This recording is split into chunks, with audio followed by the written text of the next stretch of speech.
오늘은 누가복음 14장 7절부터 14절까지의 말씀을 함께 나누어 보겠습니다.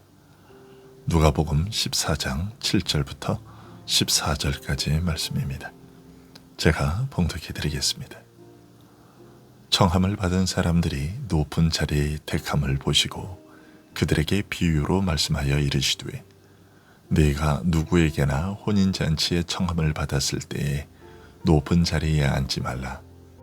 그렇지 않으면 너보다 더 높은 사람이 청함을 받은 경우에 너와 그를 청한 자가 와서 너더러 이 사람에게 자리를 내주라 하리니 그때에 네가 부끄러워 끝자리로 가게 되리라. 청함을 받았을 때에 차라리 가서 끝자리에 앉으라. 그러면 너를 청한 자가 와서 너더러 벗이어 올라앉으라 하리니 그때에야 함께 앉은 모든 사람 앞에서 영광이 있으리라. 무릇 자기를 높이는 자는 낮아지고 자기를 낮추는 자는 높아지리라. 또 자기를 청한 자에게 이르시되, 네가 점심이나 저녁이나 베풀거든 벗이나 형제나 친척이나 부한 이웃을 청하지 말라. 두렵건대 그 사람들이 너를 도로 청하여 네게 갚음이 될까 하노라. 잔치를 베풀거든 차라리 가난한 자들과 몸 불편한 자들과 저는 자들과 맹인들을 청하라. 그리하면 그들이 갚을 것이 없으므로 네게 복이 되리니 이는 의인들의 부활 시에 내가 갚음을 받겠음이라 하시더라. 아멘. 오늘 본문은 식사 자리에 초대받은 자들이 자리에 앉으면서 서로 상석에 앉으려는 것을 예수님께서 보시고 비유로 가르침을 베푸신 말씀입니다. 얼핏 보면 예수님께서 식사에 초대된 자들이 서로 주인 곁 상석에 앉으려는 모습을 보시고 다른 사람 앞에서 자기를 높이려는 어리석음과 교만을 경계하신 말씀으로 생각하기 쉽습니다. 그런데 7절을 보면 예수님께서 식사에 초대된 자들이 서로 상석에 앉으려는 모습을 보시고 한 가지 비유를 말씀하셨다고 되어 있습니다. 즉, 혼인잔치에 초청받은 자들에 관한 이 말씀은 지금 바리새인 집에 식사에 초대받은 자들의 행동을 직접적으로 사실 그대로 서술한 것이 아니라 그 속에 함축되어 있는 어떤 깊은 의미를 우회적으로 나타내고자 한 비유였다는 것입니다.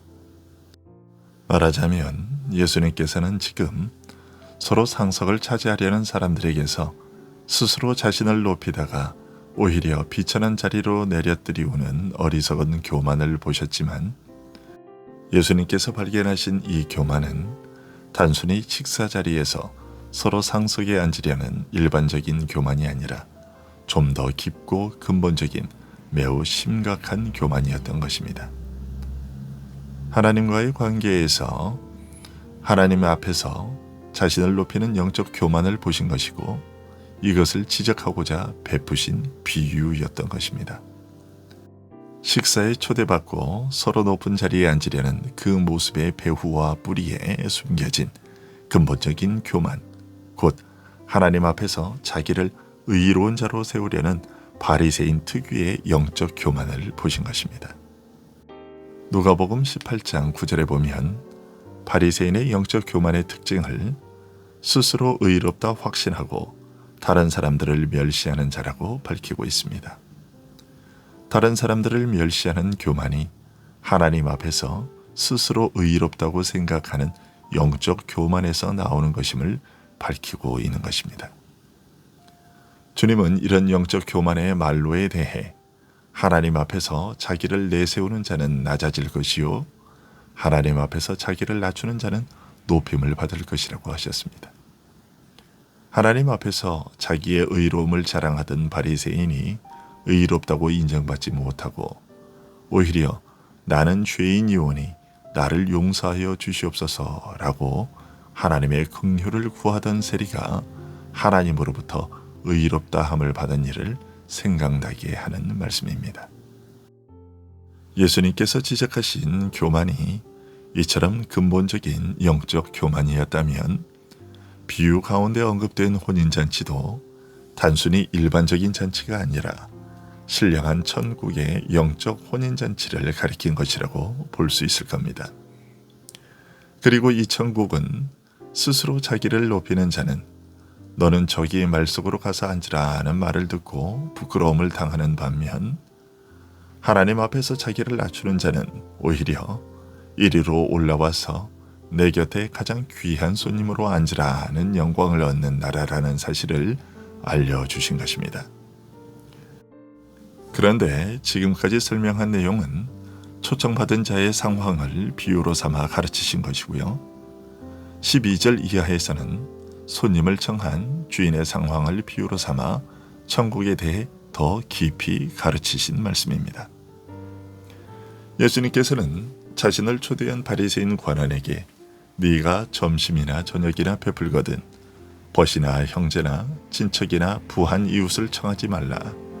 두렵건대 그 사람들이 너를 도로 청하여 네게 가품이 될까 하노라고 말씀하셨습니다. 이 말씀은 이웃사랑의 자세에 관한 가르침입니다. 사람이 그 사랑하는 친구나 형제나 친족이나 부유한 이웃에게만 사랑을 베푼다면 이것은 결국 내가 그들에게 베푼 만큼 그들로부터 받겠다는 마음에서 사랑하는 것일 수밖에 없고 이것은 참된 사랑이 아니라는 뜻입니다. 이런 사랑은 이방인들도 잘 행하는 사랑이고 세상 사람들이야말로 서로에게 이익이 되고 도움이 되는 자들끼리 끔찍하게 아끼고 돌보아주는 사랑입니다. 그러면 우리 그리스도인들이 베풀어야 하는 사랑은 어떤 사랑일까요? 그에 대해 주님은 잔치를 베풀거든 차라리 가난한 자들과 몸 불편한 자들과 저는 자들과 맹인들을 청하라고 알려주고 계십니다. 이 사람들의 공통점은 내가 사랑을 베풀어도 갚을 능력이 없다는 것입니다. 이 말씀은 꼭 갚을 능력이 없는 사람들만 골라서 사랑하라는 뜻이 아니라 참사랑은 대가를 바라지 않고 자기를 희생하여 남을 유익하게 하고자 하는 사랑이라는 뜻이죠. 천국은 바로 이런 사랑이 이루어지는 곳입니다. 내게 돌아오는 것 없이 남을 위하여 주기만 하는 사랑은 나에게 손해만 끼치는 것이라고 누구나 느끼겠지만 실상 이렇게 사는 것이 복되다고 주님은 말씀하고 계십니다. 그들이 갚을 것이 없으므로 네게 복이 되리니 이는 의인들의 부활 시에 네가 갚음을 받겠습니다. 특별히 의인들이 부활하는 날 그리스도께서 재림하시고 모든 사람들이 죽음에서 깨어나 영생 또는 영원한 사망으로 들어가는 날 하나님께서 우리에게 갚아주실 것이라고 말씀하셨습니다. 하지만 이것은 내가 행한 의에 대한 보상은 아닙니다. 오히려 신자는 스스로 아들을 희생하여 우리를 사랑하신 하나님의 사랑을 입은 자이며 하나님께서 은혜로 의롭다고 여겨주신 자이기 때문에 우리는 이미 그 값을 계산할 수 없는 크나큰 상급을 은혜로 값없이 받았습니다. 또한 악하고 부패한 세상 가운데서 하나님의 참 사랑을 알게 하시고 하나님께서 나를 사랑하신 그 사랑으로 이웃을 사랑하게 하셨기에 이와 같이 복되고 가치 있는 삶을 살게 하셨기에 이 자체가 고귀한 상급이며 보상입니다. 또한 마지막 날 모든 사람들이 부활하여 영생과 영원한 멸망으로 각각 나누게 될 때 믿는 자는 그리스도의 은혜를 힘입어 영원한 생명에 들어갈 것이며 이로써 죄와 죽음에서 나를 구원하신 하나님의 은혜가 완성될 것입니다. 그리고 이 날의 영광에 대해 말씀해 주시기를 현재의 고난, 곧 이 세상에서 성도로서 겪은 모든 고난과 환난과 수고와 좋게 비교할 수 없는 영광이라고 하셨습니다. 앉은 자들 중에서 이 말씀을 듣고 있던 어떤 자가 말했습니다.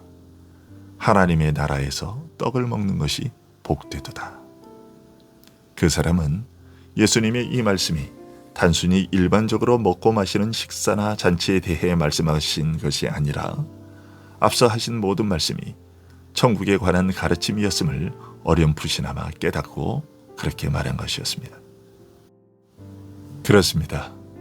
세상이 그런 짓은 손해보는 어리석은 짓이야 라고 말하는 그런 사랑을 할 수 있음이 우리 그리스도인들에게 주어진 복입니다. 조건 없는 사랑을 베풀 수 있음이 우리에게 큰 복입니다. 오늘도 이 복을 풍성히 누리는 우리의 하루가 되기를 소원합니다. 기도하겠습니다.